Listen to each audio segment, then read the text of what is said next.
Bien, hola, ¿qué tal? Entonces la idea de hoy va a ser que empecemos a conectar lo que hemos visto de grupos con la geometría, que es prácticamente lo que nos va a atañir todo este programa. Vamos a hablar de la métrica y veremos cómo podemos definir de otra manera el grupo SON que hemos venido construyendo. Entonces recordemos la métrica, la forma como medimos en el espacio euclidio.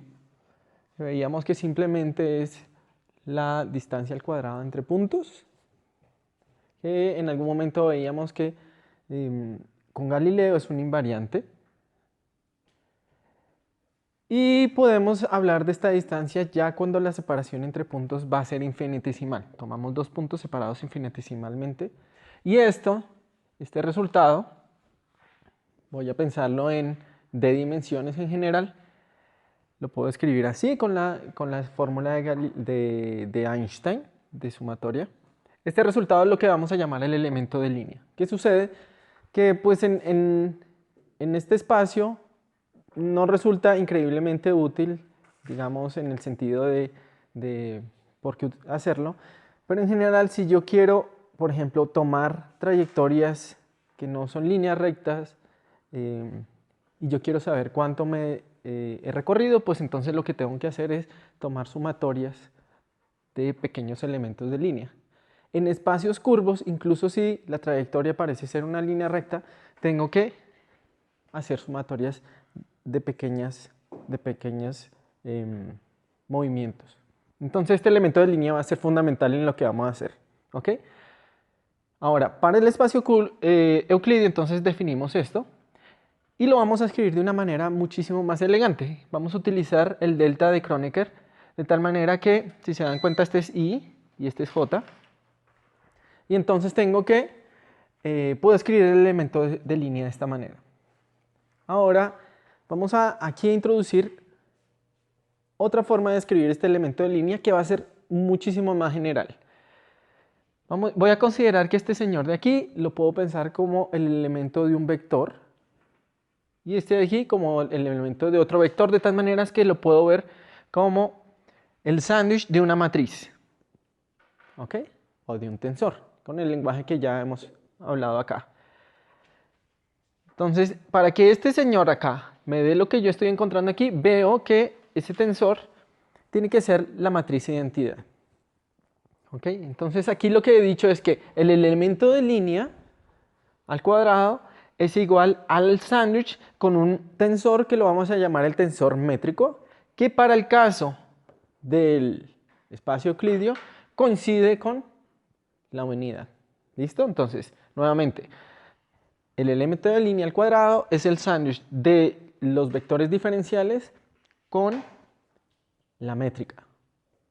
¿Ok? Y en el espacio euclidio, la métrica es la identidad. Esta métrica pues va a ser todo lo que nosotros vamos a hacer. Va a ser esencial porque queremos hablar de geometría. Y la geometría es cómo yo mido. Y precisamente este señor me está diciendo cómo yo tengo que medir en los espacios. En este caso es muy sencillo, es el espacio euclidio. Pero vamos a ver que pues, se puede ir complicando. ¿Qué pasa?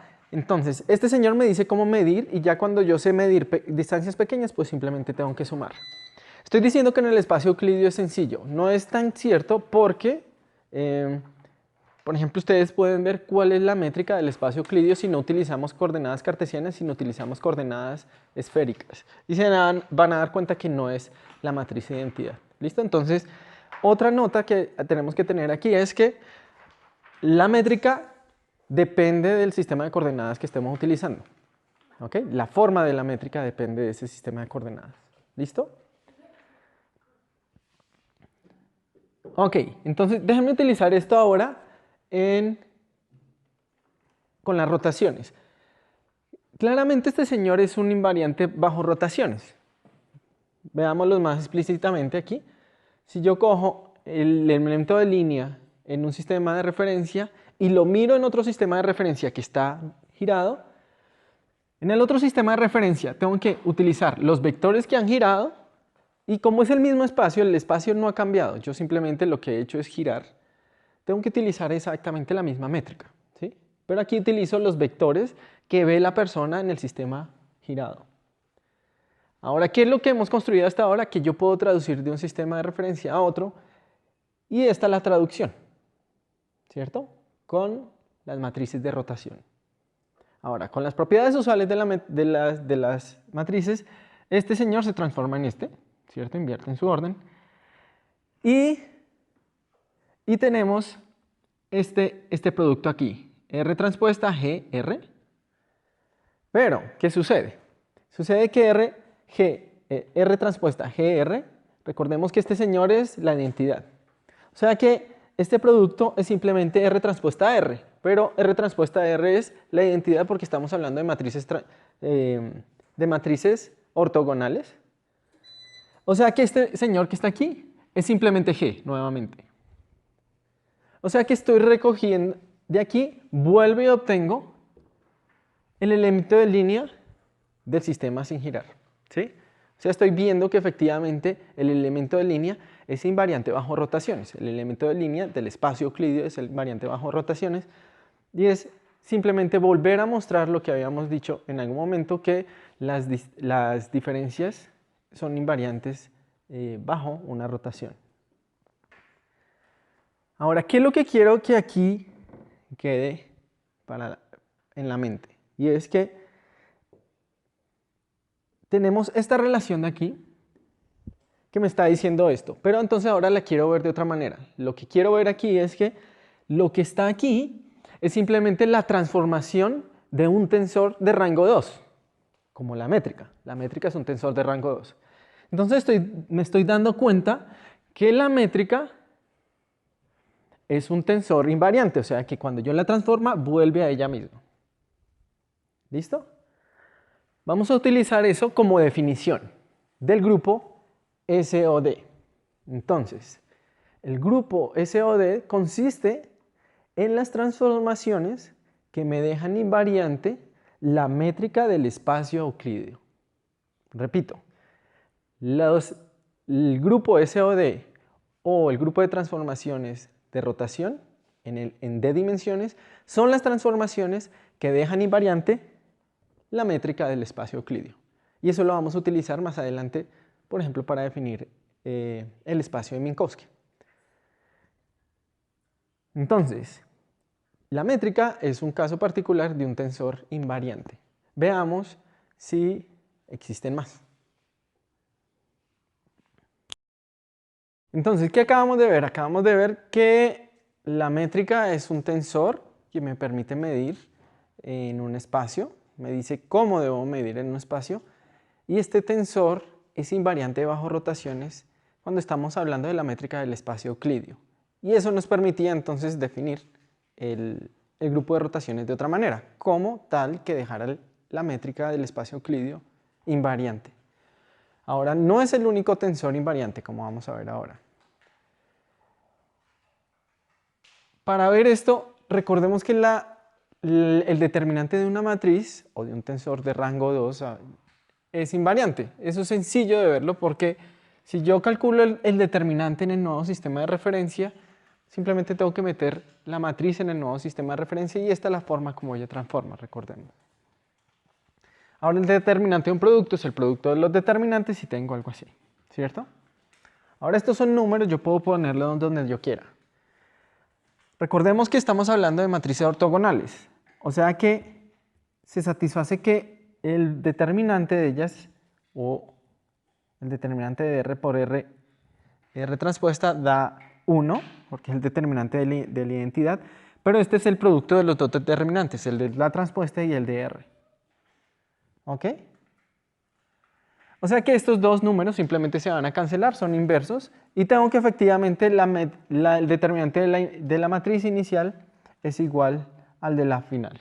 ¿Sí? Entonces tenemos que el determinante es invariante, es un escalar bajo rotaciones. ¿Y esto qué? ¿Listo? ¿Qué tiene que ver con el tensor? No es un tensor, es un escalar. Bien, recordemos este tensor. Yo ya lo utilicé para el caso tridimensional, pero se puede generalizar. Pensemos en el tensor de Levi-Civita con d índices, que sería el tensor pues, natural para d dimensiones, para SOD, ¿sí? Si estoy trabajando en SOD. Entonces, ¿cómo definíamos ese señor? Es simplemente una cosa que le asigno d índices. Cuando los ordeno completamente, 1, 2, 3 hasta d, da 1, y si intercambio cualquiera de esos índices, me da menos el anterior, ¿sí? O sea, es un tensor completamente antisimétrico. Entonces, ahora estos índices van a correr de 1 hasta d, así como sucedía con el caso que ya utilizamos, por ejemplo, con el álgebra de SO3. Este señor va a correr de 1 hasta d, cada uno de ellos, y para el caso particular de d igual a 2, pues tengo la matriz simpléctica que ya alguna vez habíamos utilizado. Bien, ahora, ¿cómo yo entiendo estas dos cosas? ¿Para qué me van a servir estos dos señores? Bien, resulta que el determinante tiene ciertas relaciones. Recordemos cómo los cofactores de un determinante pues vienen con unos signos cambiados. Y dado que este señor va cambiando el signo, yo puedo escribir esta relación, que me relaciona el determinante con los productos de los términos en la matriz. Aquí habrían, entonces tendríamos términos. Así que sería como calcular el determinante. Entonces estamos viendo que esta relación, esta es una identidad que relaciona el determinante de una matriz D por D con el tensor de Levi-Civita.